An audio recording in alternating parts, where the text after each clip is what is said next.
Olá, vamos mergulhar hoje numa daquelas perguntas que misturam comida, história e, claro, fé.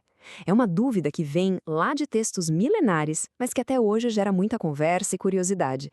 Então se prepare para uma jornada que começa no fundo do mar, mas termina, olha só, nas profundezas do nosso coração.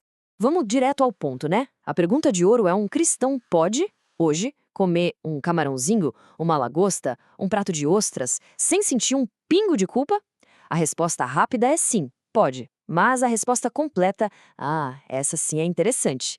Ela nos leva para uma história fascinante sobre leis antigas, saúde, símbolos e uma reviravolta que simplesmente mudou tudo. Para a gente entender de onde vem essa dúvida, a gente precisa fazer uma viagem no tempo. Nossa primeira parada é lá no Antigo Testamento, para entender a regra original, o que o povo de Israel podia e o que não podia colocar no prato quando o assunto era frutos do mar.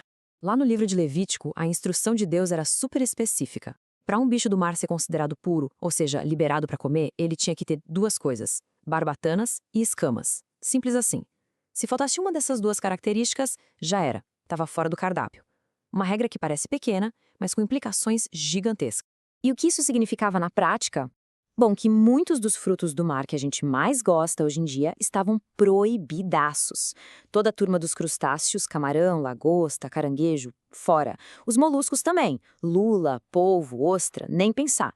E até alguns peixes, como o bagre, que não têm escamas visíveis, eram considerados impuros. Tá, mas por quê? Qual o sentido disso? Será que era só uma regra aleatória? De jeito nenhum. Por trás dessa lei existiam motivos muito lógicos e simbólicos que eram cruciais para a sobrevivência e para a identidade daquele povo. Vamos entender isso melhor. A gente pode resumir a sabedoria por trás dessa lei em duas grandes razões. A primeira era super prática, tinha a ver com saúde mesmo. E a segunda era profundamente simbólica, ligada à identidade de Israel como um povo escolhido por Deus. Vamos pensar primeiro no lado prático. Pensa só. Numa época sem geladeira, sem saneamento básico como hoje, a segurança da comida era questão de vida ou morte. Muitos desses animais sem escamas, como o camarão e o caranguejo, são tipo os faxineiros do mar, sabe? Eles comem matéria em decomposição. Por causa disso, o risco de acumularem toxinas e bactérias perigosas era bem maior. A lei, no fundo, era uma medida de saúde pública genial para a época. Agora, o segundo motivo é o simbólico, e esse é fascinante. Para os israelitas, a santidade tinha a ver com ordem. Animais que se encaixavam em categorias perfeitas, tipo um peixe que tem barbatanas e escamas, refletiam a ordem perfeita da criação de Deus. Já as criaturas que não se encaixavam direito, tipo um bicho da água que mais rasteja do que nada, eram vistas como fora de ordem, representando o caos. Seguir essas regras na comida era um lembrete diário de que eles eram um povo separado, um povo ordenado por Deus, diferente das outras nações. Durante séculos, essa foi a regra do jogo. Mas aí, a história avança, a gente chega no Novo Testamento. E aqui, com os ensinamentos de Jesus, acontece uma das maiores viradas de chave da Bíblia, que redefine completamente o que significa ser puro.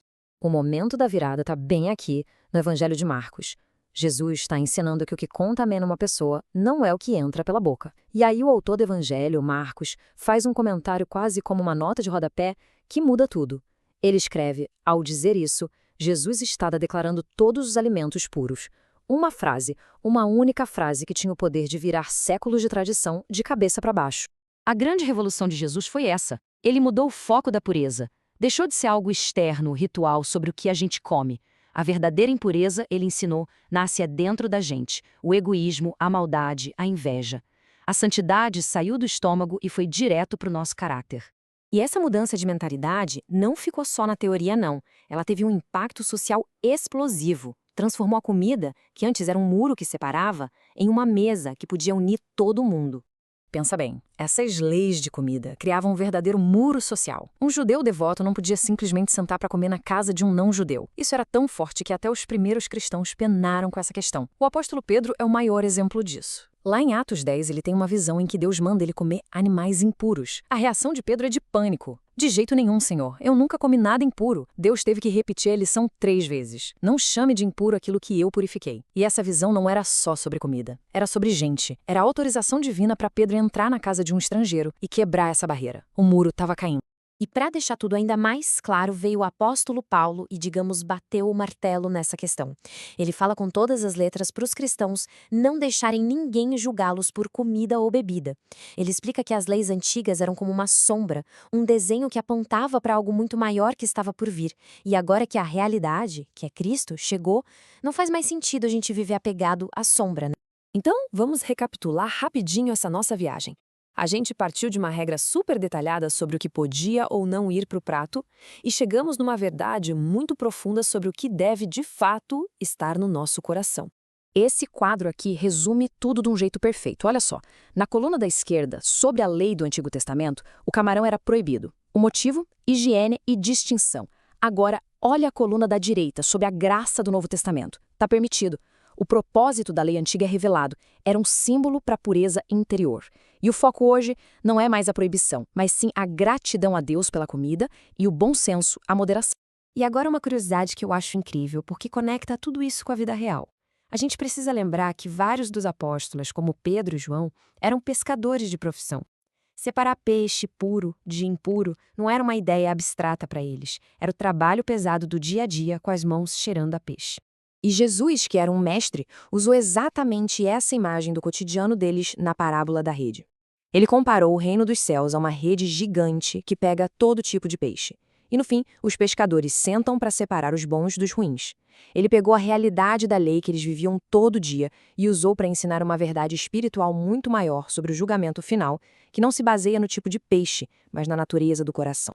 E isso tudo nos deixa com uma reflexão final, que é o ponto central da nossa conversa. A verdadeira vida de fé, ela se concentra mais numa lista de coisas que a gente deve evitar ou na prática ativa de coisas como o amor, a justiça e a compaixão. A resposta que a Bíblia nos dá é clara. O foco de Deus mudou do nosso prato para o nosso coração.